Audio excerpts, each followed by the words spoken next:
அன்பார்ந்த பெரியோர்களே, தாய்மார்களே, அற்புதமான நன்னிலம் சட்டப்பேரவை தொகுதியில எண்மண் எண்மக்கள் யாத்திரை 126வது தொகுதியா இங்கே வந்திருக்கின்றோம். 125 தொகுதிகளை தாண்டி தென் தமிழகம் முழுவதும் கடந்துவிட்டு, கொங்கு பகுதியை கடந்துவிட்டு, மத்திய தமிழகத்தை கடந்துவிட்டு, டெல்டா பகுதியில நன்னிலம் தொகுதியில மட்டுமே 1 லட்சம் ஏக்கருக்கு விவசாயம் நீங்கள் செய்து கொண்டிருக்கிறீர்கள்.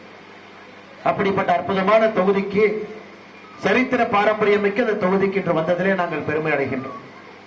ஆரம்பித்த இடத்திலிருந்து கடைசி வரை இளைஞர்கள், பெரியோர்கள், தாய்மார்கள், விவசாய பெருமக்கள் அனைவரும் கூட இன்னைக்கு உங்களுடைய வேலையெல்லாம் முடிச்சுட்டு இந்த யாத்திரையிலே ஆரம்பத்திலிருந்து கடைசி வரை பங்கெடுத்து கடைசி பகுதியிலே நம்முடைய தலைவர்களுடைய பேச்சை கேட்பதற்காக நின்று கொண்டிருக்கின்றீர்கள்.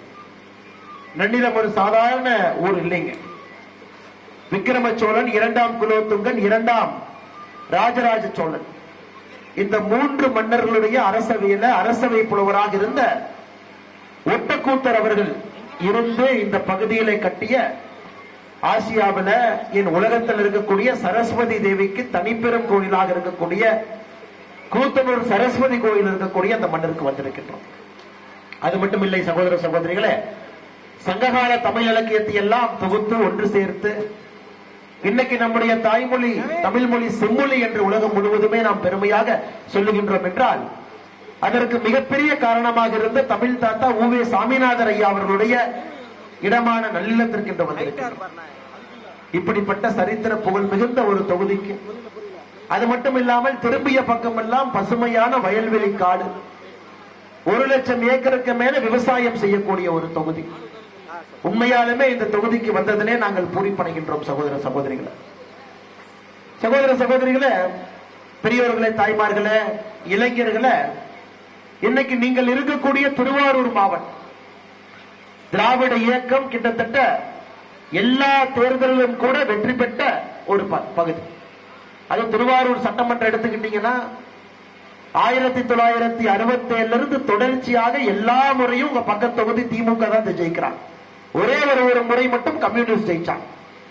2011 சரி, 2016 சரி, 2 முறை கலைஞர் கருணாநிதி அவர்கள் திருவாரூர் தொகுதியினுடைய சட்டமன்ற உறுப்பினராக இருந்தாங்க. அந்த மாவட்டத்தில் நன்னிலம் இருக்கு. இன்னைக்கு தமிழகத்திலே பின்தங்கிய 5 மாவட்டத்தில் உங்களுடைய மாவட்டம் இருக்குதுன்னா நிச்சயமாக நீங்கள் வெறுப்படைய செய்வீர்கள்.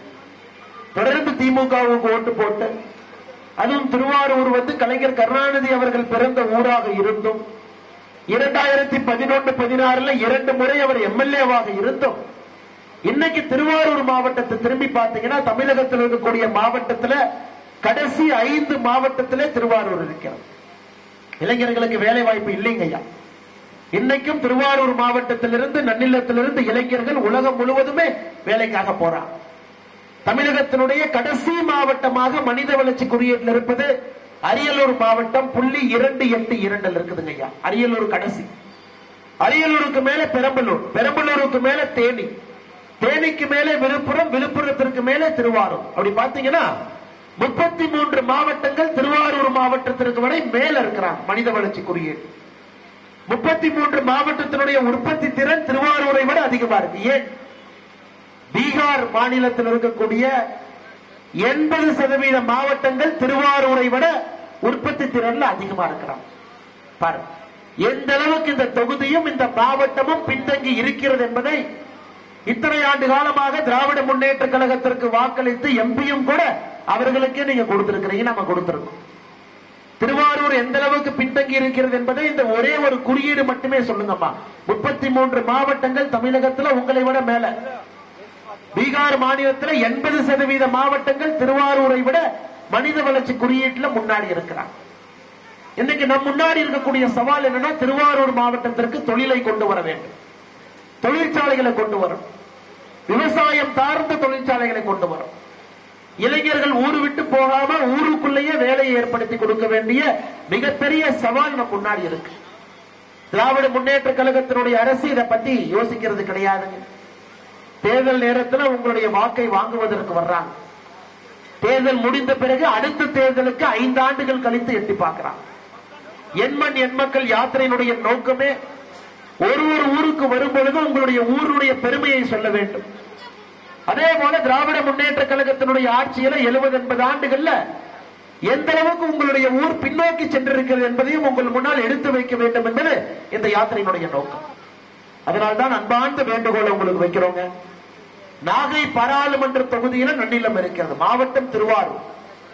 ஆனா உங்களுடைய பாராளுமன்றம் நாகப்பட்டினம் பாராளுமன்றம் இதே மாதிரி தமிழகத்தில் பின்தங்கிய ஒரு பாராளுமன்ற தொகுதி.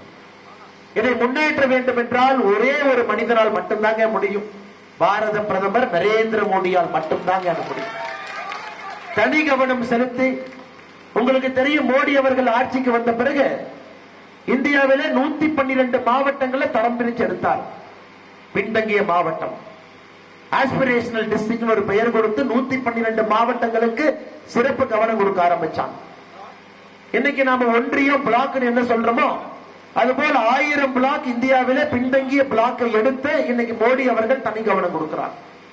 அதனால் பாரதிய ஜனதா கட்சியினுடைய உறுதிமொழி உங்களுக்கு, மோடியினுடைய கேரண்டி என்னன்னாங்க, நன்னிலம் திருவாரூர் மாவட்டத்தை மனித வளர்ச்சி குறியீட்டுல ஒரு முன்னாள் செல்லக்கூடிய மாவட்டமாக, தமிழகத்தினுடைய முதன்மை மாவட்டமாக, நாகப்பட்டினம் பாராளுமன்ற தொகுதியை தமிழகத்தினுடைய முதன்மை பாராளுமன்ற தொகுதியாக மாற்ற வேண்டும் என்றால் இத்தனை காலமாக ஆண்ட கட்சிகளுக்கு நீங்கள் வாக்களிக்காமல் இந்தியாவிலே ஆளுகின்ற கட்சியாக இருக்கக்கூடிய பாரதிய ஜனதா கட்சிக்கு நீங்கள் வாக்களிக்க வேண்டும் என்று அன்பார்ந்த வேண்டுகோளை கேட்பதற்காக இங்கே வந்திருக்கின்றோம். சகோதர சகோதரிகளே, பெரியோர்களை, தாய்மார், அதுவும் கூட மோடி ஐயாவை பொறுத்தவரை 2024 பாராளுமன்ற தேர்தல் என்பது 2 முறை ஆட்சி கட்டளை அமர்ந்து 10 ஆண்டுகளை முடித்துவிட்டு மறுபடியும் 5 ஆண்டுகளை உங்களிடம் கேட்பதற்காக நடக்கக்கூடிய தேர்தல் 2024 பாராளுமன்ற தேர்தல். நீங்க கேட்கலாம், மோடி ஐயா என்ன செஞ்சிருக்கிறாங்க? ஒரு பக்கம் நீங்க சொல்றீங்க மாநில அரசு எதுவும் செய்யலீங்கிற அப்படிங்கிறீங்க. நீங்க கேட்கிற கேள்வி நியாயமான கேள்விதாங்கம்மா. மாநில அரசு எதுவுமே செய்யலன்னு சொல்றீங்க ஐயா. திருவாரூர் மாவட்டம் பின்தங்கிய மாவட்டம் சொல்றீங்களே, தமிழகத்தினுடைய கடைசி 5 மாவட்டத்தில் திருவாரூர் இருக்குன்னு சொல்றீங்களே, மோடி ஐயா இந்த 9 ஆண்டுகள்ல என்ன செய்திருக்கின்றார் என்று நீங்க ஒரு கேள்வி கேட்டால் அது நியாயமான கேள்விங்க. அந்த கேள்விக்கு பதில் கொடுப்பதற்காகத்தான் இந்த நன்னிலத்திற்கு திருவாரூருக்கு பாரதிய ஜனதா கட்சியினுடைய யாத்திரை இன்னைக்கு வந்திருக்குங்க. இந்த திருவாரூர் மாவட்டத்திற்கு மட்டுமே கடந்த 9 ஆண்டுகள்ல நம்முடைய ஆட்சியினுடைய நோக்கம் எல்லாமே ஏழை மக்களை நோக்கிதான் நம்முடைய ஆட்சியை நடந்து கொண்டிருக்கிறது. வீடு இல்ல, கான்கிரீட் வீடு இல்லை என்று சொன்ன 58,051 குடும்பத்திற்கு 9 ஆண்டுகள்ல மோடி வீட்டை நாங்கள் கொண்டு வந்திருக்கின்றோம். இந்த ஒரு மாவட்டத்திற்கு மட்டுமே 58,000 மோடி வீடு 9 ஆண்டுகள்ல வந்திருக்கிறது. குழாயிலே குடிநீர் என்பது மோடியினுடைய கனவு இல்லைங்க, மோடி அவர்களுடைய வைராக்கியம். ஒரு வீட்டுக்கும் கூட நம்முடைய தாய்மார்களோ சகோதரிகளோ குடத்தை எடுத்துக்கொண்டு 2 கிலோமீட்டர் 3 கிலோமீட்டர் செல்லக்கூடாது.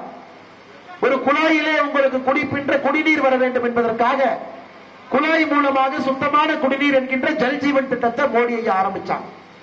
இன்னைக்கு இந்த ஒரு மாவட்டத்தில் மட்டுமே 2,11,363 வீடுகளுக்கு குழாயிலே சுத்தமான குடிநீர் ஜல்ஜீவன் திட்டம் மூலமாக நம்முடைய ஆட்சியிலே 9 ஆண்டுகளில் கொண்டு வந்திருக்கின்றோம். கழிப்பறை சுதந்திரம் கிடைத்து 2014 ஆன பொழுது 67 ஆண்டுகள்ல எந்த ஒரு அரசும் கூட ஒரு வீட்டுக்கு கழிப்பறை கட்டி கொடுக்க வேண்டும் என்று யோசிக்க வேண்டும். மோடி அவர்கள் கடந்த 9 ஆண்டுகள்ல மட்டும் திருவாரூர் மாவட்டத்திலே கட்டி கொடுக்கப்பட்டிருக்கக்கூடிய இலவச கழிப்பறைகள் 1,20,830 இலவச கழிப்பறைகள் இந்த மாவட்டத்திற்கு மட்டுமே கட்டி கொடுக்கப்பட்டிருக்கிறது. சமையல் எரிவாயு சிலிண்டர், இலவச சமையல் எரிவாயு சிலிண்டர் 1,02,13 பேருக்கு 9 ஆண்டுகளிலே கனெக்ஷன் கொடுத்திருக்கிறோம். 5 லட்சம் ரூபாய் காப்பீடு நீங்க எல்லாருமே வச்சிருக்கிறீங்க. ஒரு ஆத்திர அவசரம்னா மருத்துவமனைக்கு போகும்போது மோடி ஐயாவுடைய மருத்துவ காப்பீடு அட்டையை கையில் வைத்திருக்கின்றோம். திருவாரூர் மாவட்டத்தில் மட்டுமே 5 லட்சம் ரூபாய் மருத்துவ காப்பீடை பயன்படுத்தியவர்கள் 1,08,016 பேர். 1,08,000 பேர் இந்த மாவட்டத்திலேயே மோடி ஐயாவுடைய 5 லட்சம் ரூபாய் மருத்துவ காப்பீடை பயன்படுத்தி இருக்கின்றார். விவசாய பெருமக்கள் நிக்கிறீங்க, விவசாய பெருமக்களுக்கு உங்க வங்கி கணக்குக்கு மோடி ஐயா 6,000 ரூபாய் அனுப்புறாங்க. யாராவது கை தூக்க முடியுங்களா? ஐயா என்னோட வங்கி கணக்குக்கு 2,000 அனுப்புறாங்க. சகோதரன் நிக்கிறீங்க.